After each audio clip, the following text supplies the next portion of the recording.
너희의 구속자여 이스라엘의 거룩한 이 여호와가 말하노라. 너희를 위하여 내가 바벨론에 사람을 보내어 모든 갈대아 사람에게 자기들이 연락하던 배를 타고 도망하여 내려가게 하리라.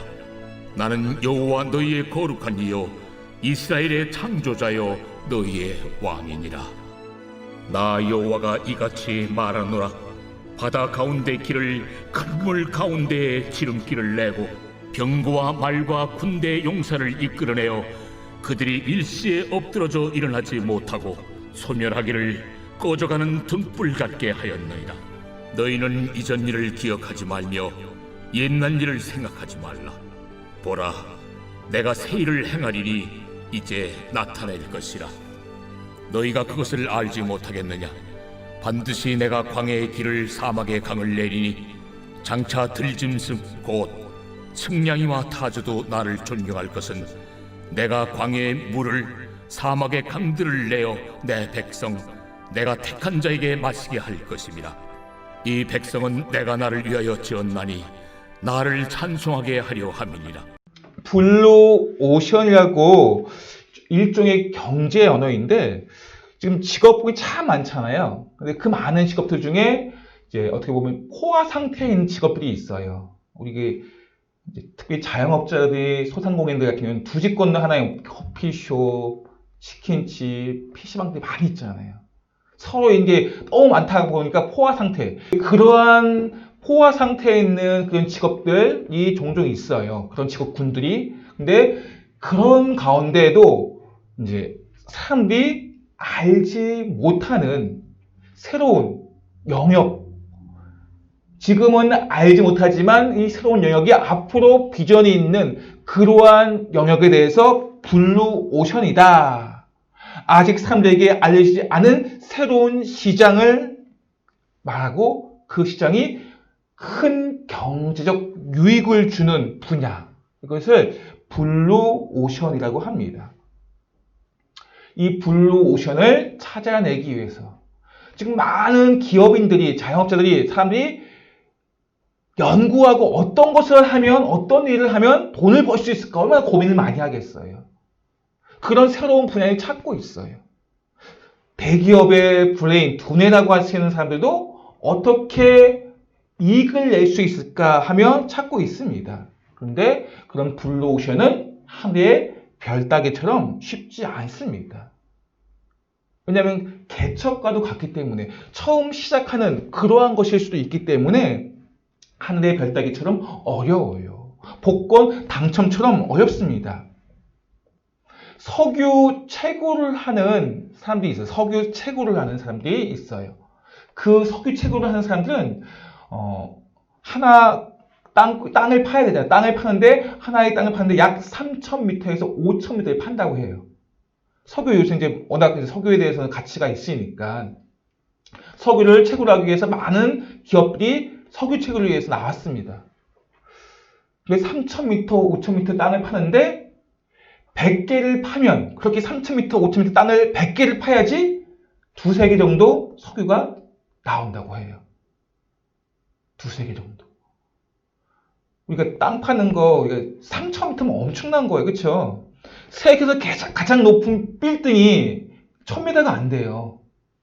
그런 3배에서 5배 이상을 가장 많이 석유 채굴을 깊이 한 땅이 약 12,000이래요. 12,000. 러시아에서 그렇게 땅을 팠대요. 석유 채굴하기 위해서. 정말 쉽지 않은 길이죠. 그것도. 100개 중에 두세 개면은. 그럼에도 불구하고 그런 개척을 하는 사람들이 있습니다. 새로운 길을 개척하는 사람들. 쉽지 않아도. 우리가 이제 교통이 너무 잘 발달되어 있기 때문에 멀리 있는 지역도 우리가 이제 쉽게 갈 수 있게 되었잖아요. 그래서 지구촌이라고 할 만큼 대한민국도 하루에 왔다 갈 수 있는 그러한 거리가 되었습니다. 그렇게 교통이 발달하기 위해서는 도로가 잘 나 있어야 돼, 도로가. 근데 우리는 편하게, 좀 편하다. 옛날에 비하면 참 편하잖아요. 그런데 그 도로가 만들어지기까지의 과정은 쉬운 것이 아니에요. 많은 계획과 연구와 분석을 통해서 예측을 해야 되고 얼마나 많은 사람들이 왔다 갔다 교통을 소통할 그런 모든 분들 다 연구하고 소통을 한 다음에 계획을 한 다음에 분석한 다음에 이제 추진을 하게 되는 것입니다. 때로는 산을 뚫어야 돼요. 산을 뚫어서 터널을 만들어야 돼요. 그렇게 해서 도로를 만들기도 합니다. 이런 모든 과정이 결코 쉬운 일이 아니라는 것입니다. 특별히 지금 이제 코로나로 말미암아 이제 코로나 믹스라는 시대에 살고 있어요. 코로나 이전의 시대로 이제 다시 돌아갈 수 없다고 해요. 이제 코로나 이후 시대를 살고 있는데 그 시대를 이제 코로나 믹스 시대로서 많은 국가의 기업들이 지금 큰 피해를 입고 있고 특별히 가장 많이 피해를 입고 있는 것은 국민들이라고 합니다. 힘이 없는 국민들. 그 국민들이 고스란히 피해를 다 입고 있다고 합니다. 이제 정부에서 방역 당국에서 어떤 조치를 취합니다. 방역 안전과 경제 두 가지를 가지고 단계 1단계, 2단계, 3단계 이렇게 단계를 구별하여 지금 이제 조치를 취하고 있어요. 그런데 보면은 어느 한쪽도 만족할 수 없는 방역도 하지 못하고 제대로 잡지 못하고 경제도 더 어려워지는 그러한 상황에 지금 놓여 있다는 것입니다. 길이 보이지 않아요, 지금. 백신이 나왔다고 하지만 그 백신이 모든 해결책이 되느냐? 그렇지도 않다는 거예요. 지금 백신이 맞았을 때 부작용이 생기기도 하고 내년이 되면은 이제 올해가 지금 맞고 있지만 교통망, 운송망 여러 가지 상황 때문에 아직도 백신은 있는데 맞지 못하는 그런 상황들에 놓여 있다고 해요. 미국 같은 나라는. 우리나라는 아직도 백신이 들어오지 않고 있고요. 언제 들어올지 몰라요. 뭐 중순이라고 하긴 하는데 초기가 될지 중기가 될지 정확하게 모르겠지만 이 모든 것이 백신이 나온다고 해서 해결되지 않는다는 것입니다. 지금 얼마나 많은 사람들이 아우성 치고 있습니까? 정부 앞에 가서 데모를 하기도 하고요.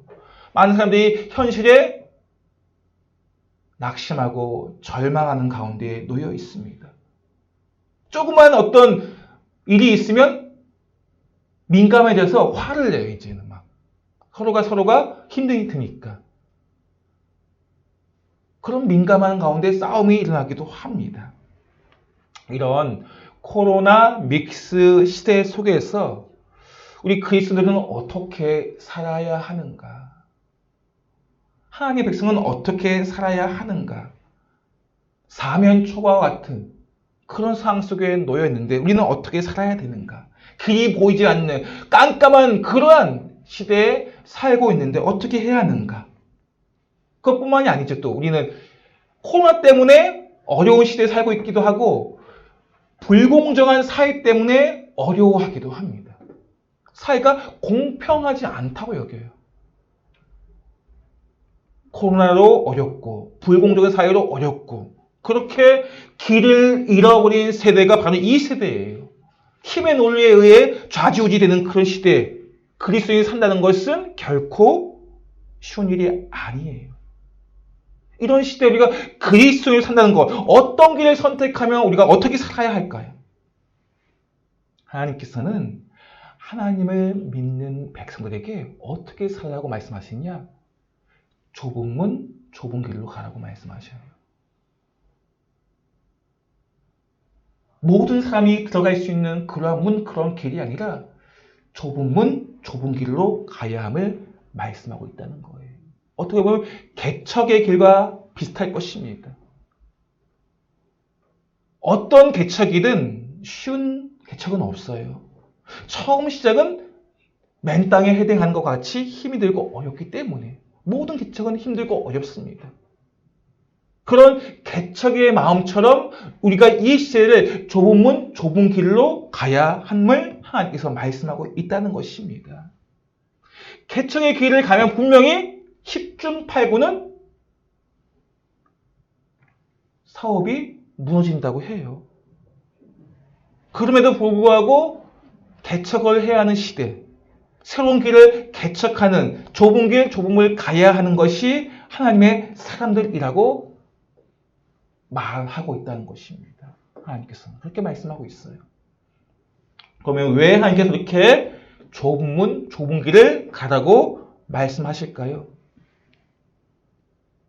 우리 하나님께서는 좁은 길을 가는 하나님의 백성들, 광야길을 가고 있는 당신의 자녀들, 홍해길을 가고 있는 앞이 깜깜해요. 건너갈 수도 없고 뒤에서 애국 군대가 쫓아오고 있어요. 그런 길을 가고 있는 이스라엘 백성들, 이렇게 광야길, 홍해길, 좁은 길을 가고 있는 당신의 백성들을 위해서 길을 여시는 분이 우리 하나님이십니다. 오늘 설교의 제목이 뭐죠? 길을 만드시는 하나님을 보라. 우리가 좁은 길을 갈 때, 광야길을 갈 때, 홍해길과 같죠?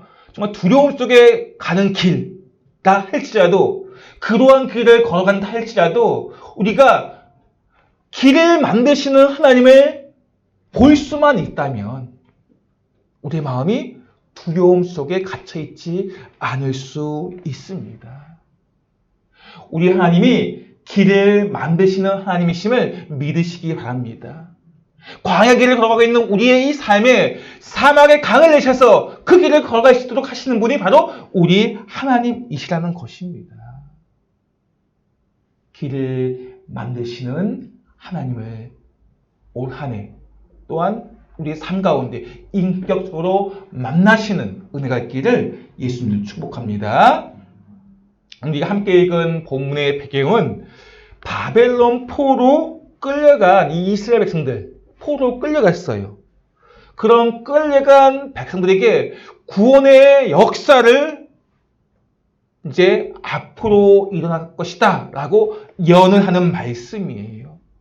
하나님께서 자신이 사랑하는 백성들을 위해서 새 일을 행하기 위해서 바벨론에 사람을 보냈다라고 14절 말씀에 기록을 하고 있어요. 바벨론 포로로 있는 이스라엘 백성들 얼마나 힘들겠어요. 포로로 끌려가 있으니까. 그들에게 하나님께서 사람을 보내셨대요. 누구를 보내셨을까요? 페르시아의 왕 고레스를 보냈어요. 고레스. 바벨론이 페르시아의 멸망을 당합니다. 그 고레스 왕을 통해서 이스라엘 백성들이 다시 고국으로 돌아가는 그러한 은혜를 누리게 됩니다. 페르시아 고레스 왕을 통해서 바벨론은 심판을 당하고 이스라엘 백성들은 회복해 되며 구원하실 것에 대해서 오늘 본문은 말씀하고 있습니다. 이 본문 말씀은 이제 어떻게 보면 애굽에 의해 노예 생활을 하던 이스라엘 백성들이 이제 출애굽하고 홍해 사건이 일어나는 그런 사건과 함께 비교해서 볼 수가 있습니다. 홍해 사건은 이스라엘 백성들이 새로운 백성들이 되는 계기가 됩니다. 하나님의 백성으로 다시 태어나는 계기가 바로 홍해 사건이에요. 애국 군대에 쫓기고 있는데 앞에서는 홍해가 가로막고 있어요. 두려움에 떨어야 했던 그런 이스라엘 백성들에게 하나님께서는 모세를 통해서 위로하시고 격려하십니다. 출애굽기 14장 13절 말씀 볼까요? 시작. 모세가 백성에게 이르되 너희는 두려워하지 말고 가만히 서서 여호와께서 오늘 너희를 위하여 행하시는 구원을 보라. 너희가 오늘 본 애굽 사람을 영원히 다시 보지 아니하리라. 아멘. 애국 군대가 쫓아오고 홍해가 가로막고 있는 이스라엘 백성들 마음 안에 찾아온 것은 두려움입니다. 그 두려움이 넘어서 이제 불평하기 시작하죠.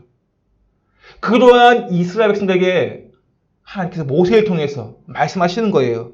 너희는 두려워하지 말고 가만히 서서 여호와께서 오늘 너희를 위하여 행하시는 구원을 보라. 사면 초가의 상황 속에 막다른 골목 안에 두려워하는 이스라엘 백성들을 향해서 너희를 위하여 행하시는 구원을 보라 라고 말씀하십니다. 하나님께서 이스라엘 향해서 너희를 위한 구원은 구체적으로 무엇을 말씀하고 있습니까? 바로 홍해를 가르는 사건이에요. 하나님께서 홍해를 가시면서 그들을 이끌어내시고 구원하시는 것을 보여주고 계십니다. 이처럼 우리 하나님께서는 홍해에 막힌 문을 여시고 새로운 길을 만드시는 하나님이십니다. 닫혀있고 막혀있고 길이 없는 그곳에 길을 만드시는 분이 우리 하나님이심을 오늘 성경 곳곳에는 보여주고 있어요. 홍해뿐만이 아니에요. 우리의 인생, 이스라엘 백성의 인생 가운데 닫혀있고 막혀있고 사방이 다 우겨쌈을 당하는 가운데 있는데 그런 가운데서 새로운 길을 열어주시는 분, 새로운 길을 만드시는 분이 우리 하나님이라는 거예요. 오늘 본문에도 길을 만드시는 하나님에 대해서 깨닫게 하는 말씀이에요. 바벨론, 포로로 끌려간 이스라엘 백성들, 그들을 돌아오게 한 사건은 아주 놀라운 사건이에요. 우리는 성경을 통해서 이런 일이 일어났습니다 라고 들었잖아요, 방금. 바벨론의 포로로 끌려간 그들을 누가? 고레스 왕이 바벨론을 점령하고 이제는 그 땅에 살고 있는 이스라엘 백성들을 다시 고향으로 돌려보냈어요. 그런 사건인데 그렇게 끄덕끄덕 거리고 있지만 이게 얼마나 놀라운 사건인가. 홍해를 간 사건, 이것에 대해서는 우리가 와 대단하다라고 내가 직접적으로 보았으면 그럴 거예요. 아직 지금 성경을 통해서 듣기만 하니까 이 사건이 얼마나 큰 사건인가. 수십만의 포로를 풀어준다는 것은 어떻게 보면 경제적으로 나라의 어떤 상황 속에서 있을 수 없는 일이거든요. 바로가 왜 이스라엘 백성을 풀어주지 않으려고 했습니까? 노예는 재산이기 때문에. 그 당시에 국력이에요. 나라의 힘입니다. 마찬가지예요. 바벨론에 있는 이 이스라엘 백성들, 그들도 노예나 마찬가지거든요. 포로로 끌려간 그들도 이 페르시아의 국력이 될 수 있고 돈이 될 수 있기 때문에 풀어준다는 것은 어떻게 보면 정말 어려운 일이잖아요. 있을 수가 없는 일인데 이 일이 일어났습니다. 물론 정책적으로 페르시아의 정책은 호용 정책, 관용 정책이에요. 바벨론은 그 포로들을 억압하고 억누르는 정책이었다면 페르시아는 반대로 관용 정책을 피고 있어요. 그렇기 때문에 융화하고 관용, 그들의 종교도 인정해주고 그런 가운데 있습니다. 그래서 어쩌면은 그런 정책 속에서 이스라엘 백성들을 놓아줄 수도 있겠죠. 그러나 그것은 큰 이유는 아니에요. 물론 그들이 이스라엘 백성들을 붙잡고 노예로 삼을 수도 있고 팔 수도 있겠지만 그렇게 하지 않은 가장 근본적인 이유는 하나님께서 고레스 왕을 감동시켰기 때문에. 하나님께서 지금 사방에 우겨쌈을 당하고 있는 바벨론의 포로 끌려와 있는 희망이 없는 삶을 살고 있어요. 10년, 20년 지날 때 언젠가 돌아가겠지 했겠죠. 근데 10년, 우리도 그렇잖아요. 하루 이틀, 1년, 2년 희망을 품다가도 10년 지난다 생각해 보세요. 우리 마음이 희망을 품을 수 있을까요? 20년 지난다고 생각해 보세요. 우리 마음이 다시 돌아갈 수 있다고 생각할까요? 그렇지 않거든요. 이제 이렇게 살아야 하나 보다. 이제 이렇게 살아가야 하나 보다. 그렇게 희망을 접게 되는, 절망하게 되죠. 그렇게 마음에 무거운 돌을 얹고 있는 그런 삶을 살고 있는 거예요. 그런 포로의 삶을 살고 있는 거예요. 희망이 없는 삶을 살고 있는 그들에게 하나님께서 길을 만들어 주신 거예요. 새로운 길을. 정말 깜짝 놀랄 만한, 알 수 없는, 어떻게 이방의 왕이 우리를 그렇게 포로에서 풀어주지? 하나님께서 새로운 길을 이스라엘 백성들에게 허락하신 것입니다.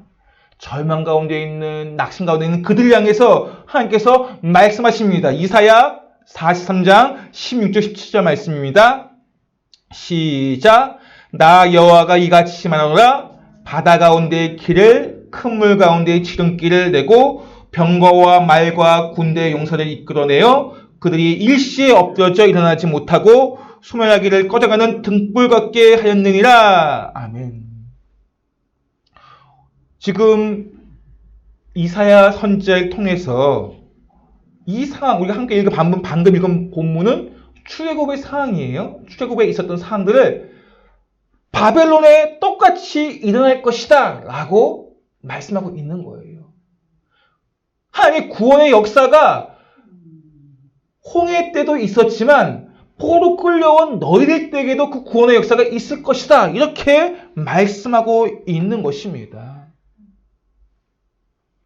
다시 고향으로 돌아갈 수 없다고 절망했던 그들에게 하나님께서 새로운 길을 만드시고 열어주신 거예요. 이 시대도 마찬가지예요. 코로나로 말미암아서 또 여러 가지 상황으로 말미암아서 우리 마음의 절망이 닫힌 문처럼 그런 상황 속에 놓여있는 우리들을 향해서도 마찬가지로 동일하게 구원의 역사가, 새로운 삶의 역사가 우리에게도 임하게 하겠다는 말씀이기도 합니다.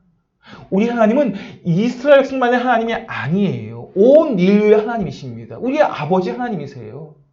그 하나님께서 내가 너에게 이렇게 말씀처럼 바다 가운데 길을 낼 것이고 큰 물 가운데 지름길을 낼 것이다. 너의 인생 가운데 마찬가지로 내가 이 은혜를 주겠다라고 말씀하시는 거예요. 홍해로 우리의 앞을 막고 있는 큰 못이 있다 할지라도, 애국 군대가 우리를 쫓아오고 있고 그 길을 막고 있는 못이 있다 할지라도, 포로 끌려와 있다 할지라도 다시 돌아갈 수 없다는 절망 속에 있는 우리들을 향해서 내가 너와 함께하고 있고 내가 길을 만들어 주겠다라고 말씀하고 있는 것입니다. 오늘 이 음성이 우리에게 하시는 하나님의 음성임을 믿으시기 바랍니다. 우리 하나님은 새 일을 행하시고 지금 사면초가에 막힌 골목에 새 길을 만들기를 원하셔요. 새 길을 뚫어주기를 원하십니다. 우리 하나님께서. 하나님의 백성들, 그 백성들이 하나님을 바라보기를 원하셔요. 길을 만드시는 하나님을 보기를 원하십니다. 무엇이 나를 두렵게 하고 있고 무엇이 나를 절망하고 낙심하게 하고 있습니까? 세상은 그렇게 힘들다, 어렵다, 아우성치고 있고 길이 없는 것처럼 코로나로 말미암아 경제적으로 모든 것을 잃어버리는 그 상황 속에서 절망을 외치고 있고 아우성치고 있는 것이 지금 시대에 많은 사람들이 그렇게 외치고 있어요. 그런데 우리 하나님께서 그들을 향해서, 우리를 향해서 절망하지 마라, 낙심하지 마라, 내가 너에게 길을 만들어 주겠다라고 말씀하고 있습니다. 그 하나님께서 새 길을 만들어 주시기 원하시는데, 그러면 우리는 어떻게 반응을 해야 하는가? 크게 세 가지로 한번 요약해서 보겠습니다. 1번 한번 읽어보겠습니다. 시작. 이전 일, 옛적 일을 생각하지 말아야 합니다. 길을 만드시는 하나님께서 우리에게 원하시는 것이 무엇인가? 이전 일, 옛적 일을 생각하지 말아야 한다. 너희는 이전 일을 기억하지 말며 옛날 일을 생각하지 말라. 우리 신앙에 있어서 흔적은 되게 중요해요.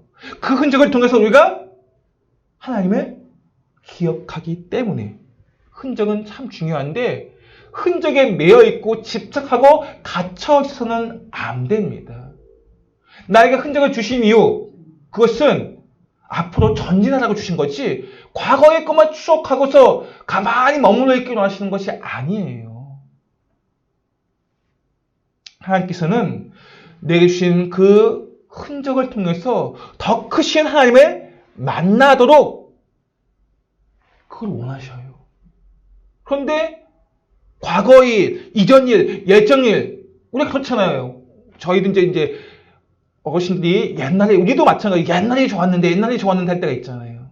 물론 옛날에 좋았던 부분도 있죠. 그런데 새 일을 행하실 하나님을 기대하면서 그 위대하신 하나님, 그 구원의 역사, 생각해 보세요. 지금 홍해의 큰 역사, 바벨론의 포로를 끌어갔던 그 역사를, 구원 역사를 이렇게 세우셨잖아요. 뒤에 더 놀라운 역사가 있습니다. 어떤 역사? 예수님을 보내시고 세우신 구원의 역사를 일으키신 더 놀라운 역사가 있습니다. 하나님 계속해서 더 큰 은혜의 역사를 우리에게 보여주시고 원하시는데 이전 일, 예전 일에 붙잡혀 있는 거예요. 계속 우리가 예전 일, 과거 일, 뭘 그것을 잊으라고 말씀하시는 건 아니에요. 소중하죠. 흔적들. 근데 거기에 갇혀있고 거기에 집착하고 매여있지는 말라는 거예요. 그 기억을 통해, 그 흔적을 통해서 더 크신 하나님을 기대하며 그 하나님을 붙잡고 새 일을 행하신 하나님, 새 일을 행하신 하나님, 그 하나님을 바라보라고 말씀하고 있는 것입니다. 과거 때문에 현재와 미래를 잃어버린 세계가 참 많아요.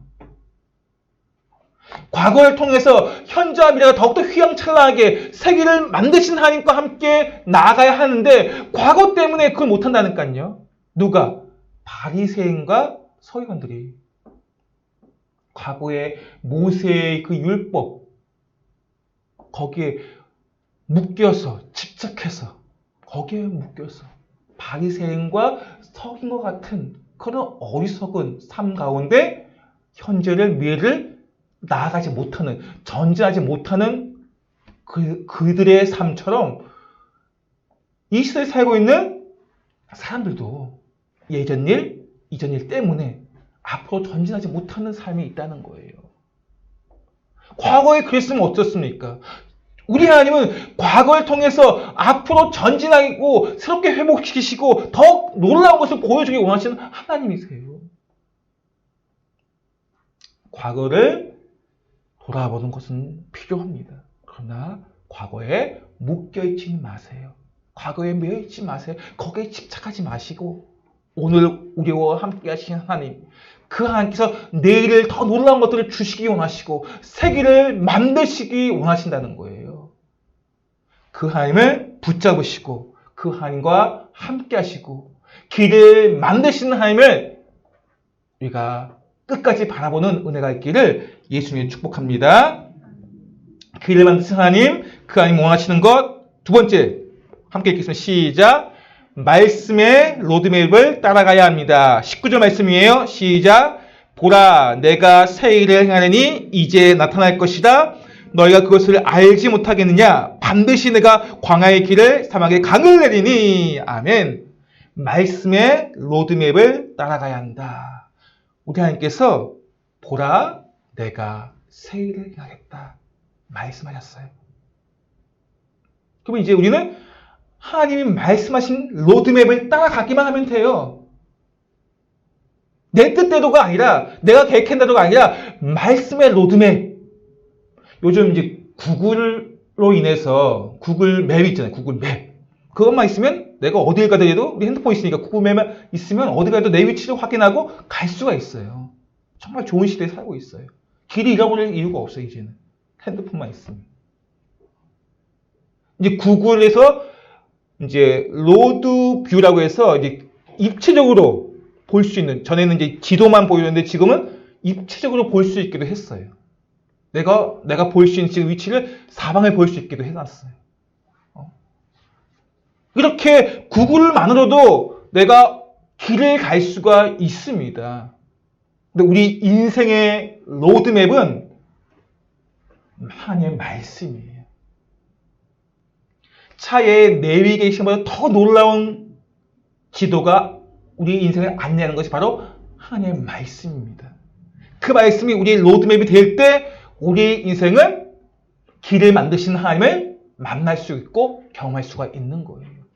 우리가 새 일을 행하시고 길을 만드신 하나님을 왜 우리가 못 만나고 있는가? 내가 내 인생을 내 뜻대로 살고 있기 때문에. 말씀의 로드맵, 말씀의 지도를 따라 가기만 하면 길을 만드신 하나님을 만날 수 있습니다.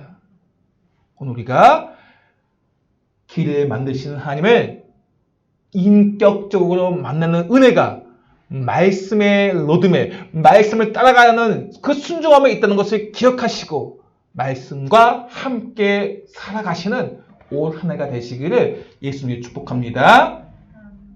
마지막으로 길을 만드신 하나님께서 원하시는 것 세 번째 읽기 시작.